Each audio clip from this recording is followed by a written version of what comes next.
Right now, the goal is, I would say NXT is the goal right now. Okay, so then it's NXT, then we progress to WWE, and then you said at the start of the interview it's to be the world champion. Yeah, absolutely.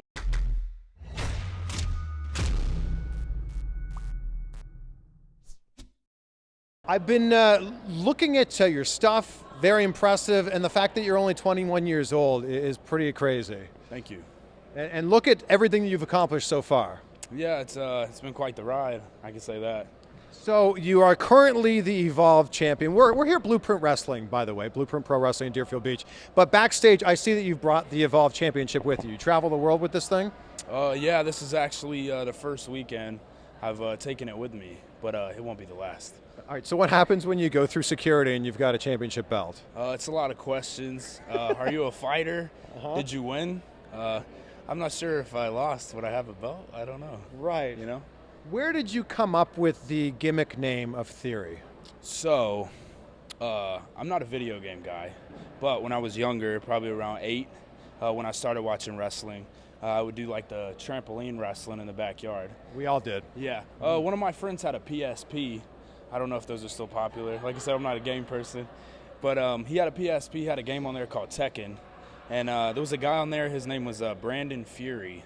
And I was like, wow, that's a cool name. Yeah. But I was like, I'm going to keep Austin, you know, because that's my real name. And I was like, but Fury, I don't want to copy him. So, like, what rhymes with Fury? So then I found Theory. So I was like, okay, I'll be Austin Theory. So then when I started wrestling, people were like, what does it mean? What does it mean?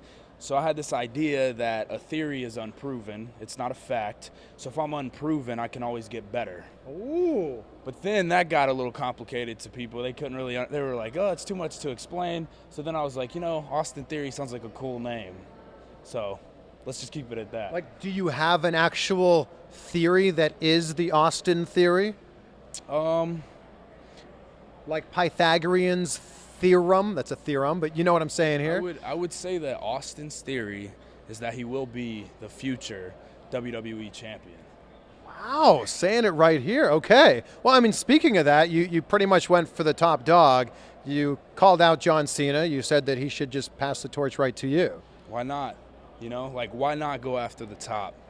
You know, not the middle, not the, you know, kind of at the top guy, John Cena. And he kind of responded by posting a photo of you on Instagram. What was your reaction when you saw that? Well, you know, he doesn't tag anybody in the photos he does, but obviously a lot of fans seen it and they tagged me. And like waking up and seeing that was pretty surreal, just because of how I got into wrestling was because of John Cena. Being 8 years old and wearing, you know, like tennis armbands on my arms, you know, not actually getting the John Cena merch because, you know, I didn't have the money for it, to get in like that, and finding a camouflage hat and wearing camo shorts and stuff like that. But, you know, him kind of being a role model for me and like waking up and seeing that it was surreal. So you went to sleep with how many Instagram followers and then woke up with how many after so many people tagged you in that? My following is at it's at like 42K, but I woke up with probably like gain, I would say maybe 8,000 followers from that. Wow. So, yeah. So who knows? I mean, Evolve and WWE have this agreement where, you know, they're exchanging some talent. Cena could show up and challenge you for the championship. That's the one person that I'll definitely just let walk right in and challenge me for the title. But then you might not leave with that championship anymore. Yeah, but what's to worry when, you know, you're going to be the future WWE champion? So as we mentioned, you're 21 years old, which is amazing that you've accomplished so much. The current Evolve champion, WWN champion as well at one point in your career. Age is obviously on your side, but age could also be working against you. And I mean this in the best possible way. People could be going, you're 21, we can wait another year or 2 or 3 for you to develop. How do you feel about that? You know, my thing is, people have always said, like, don't rush, take your time. There's no need to try to get into things so quick. But my thing is, I mean, you got one life. You're not promised anything.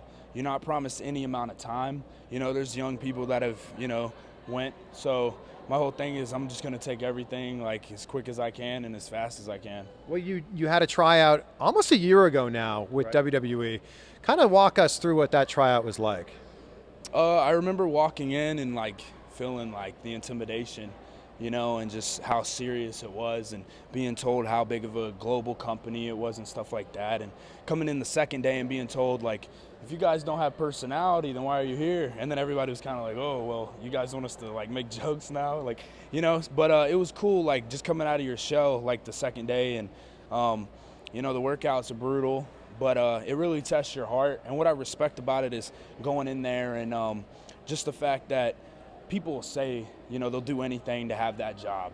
But that really shows, like, whatever they say, they mean that word of theirs. So I just feel like it's a true test to if you really want to be in the WWE or not. So when you say workouts, is it like, all right, we're going to do a whole bunch of push-ups, air squats, whatever, or are they going, Austin, you're going to work that guy in a 6-minute match, go? It's more so just like drills. It's not too much pro wrestling, I would say. There's promos that we do, but yeah, most of the drills are like rolls and just hitting the ropes, push-ups, sit-ups, like stuff like that. Did you work any matches during this? I actually did not work a match. Okay.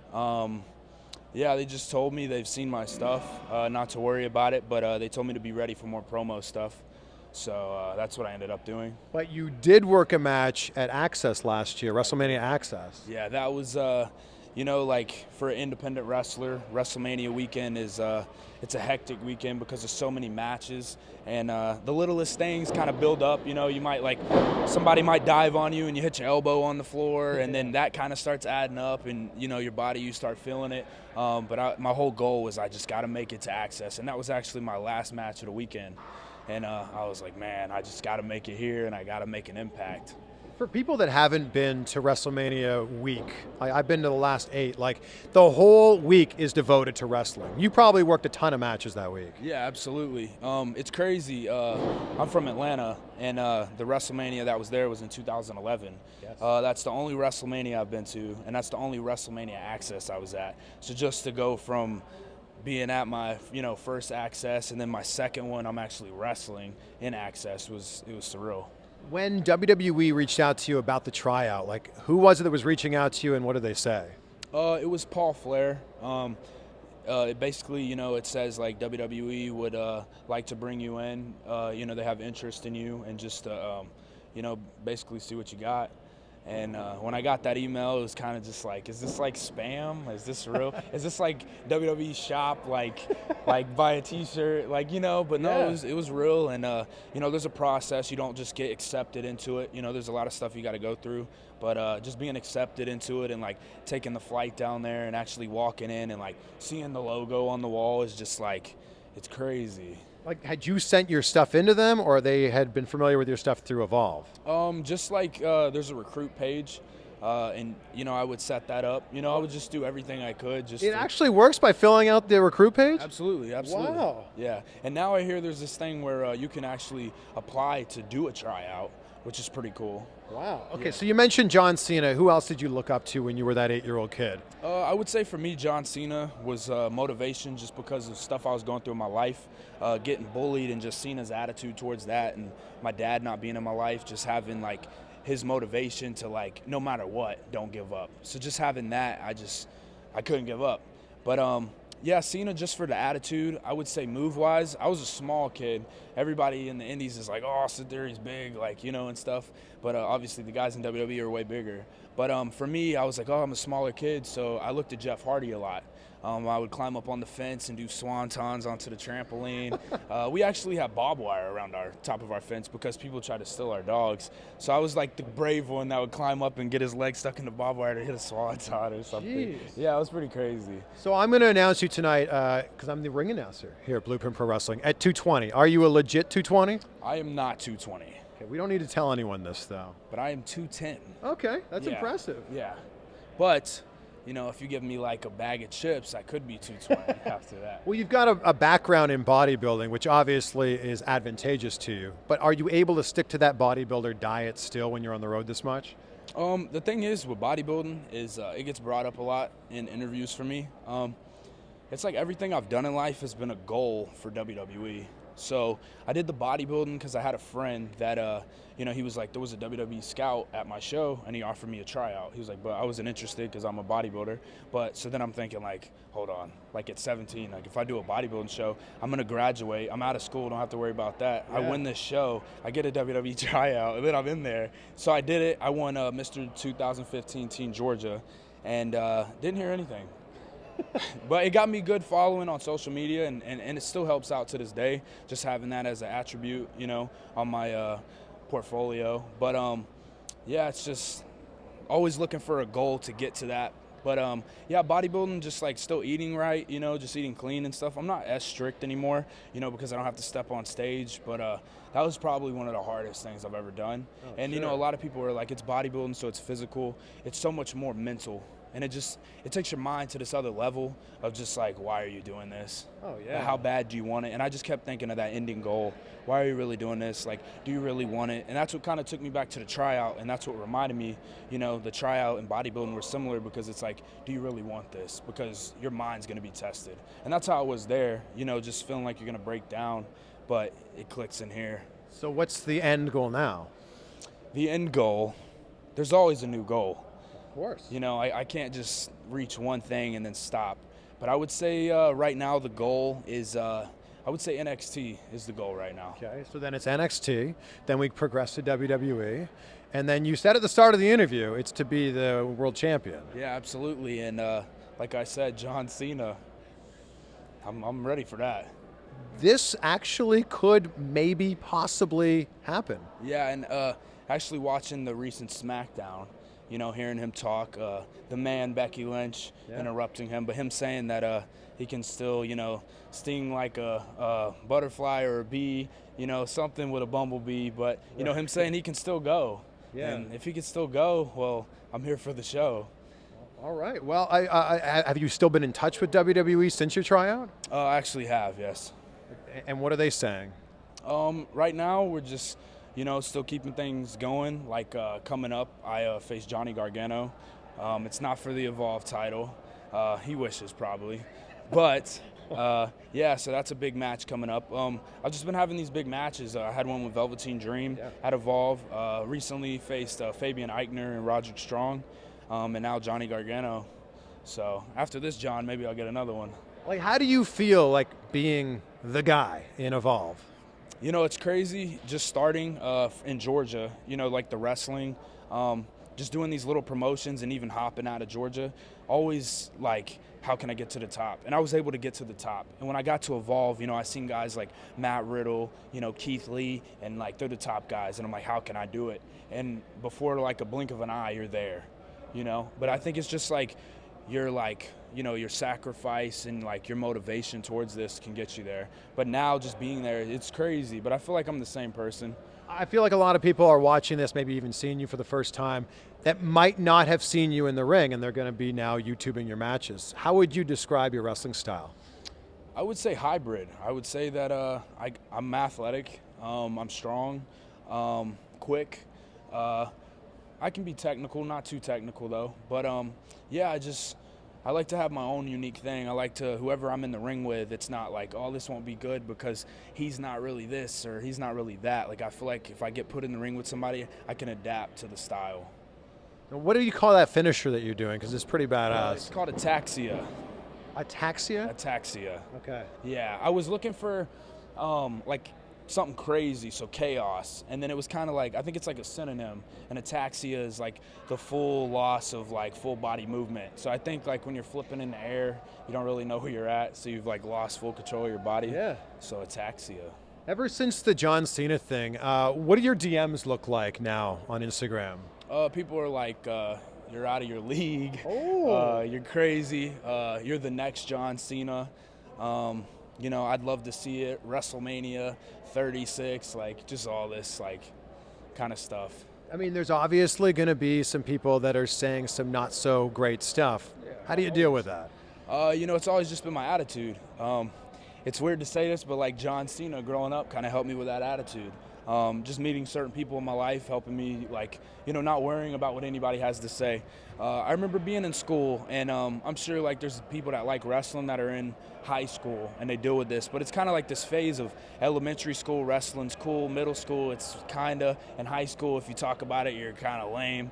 But for me, I kind of realized, I actually heard Arnold say this one day, but he was like, if you're scared to tell people your dreams, they're not going to happen. So I didn't care. Like, if I was in front of the class and they asked me, I wasn't going to lie, I wasn't going to make anything up, I was just going to say I want to be a professional wrestler.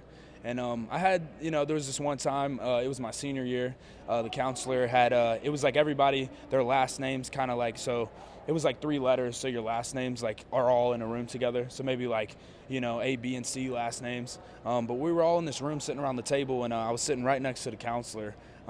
And he skipped me, and he was like, I want everybody to name their college, and you're going to go last. So everybody's automatically wanting to say their college fast because they're like, what's going on? Like, is he going to Harvard, or like, what's his college? And they got all the way around, and he's like, all right, Austin, tell everybody. I'm not sure if this was him trying to be like motivational, because that's how I took it, because, you know, the best motivational speeches is from people that doubt you.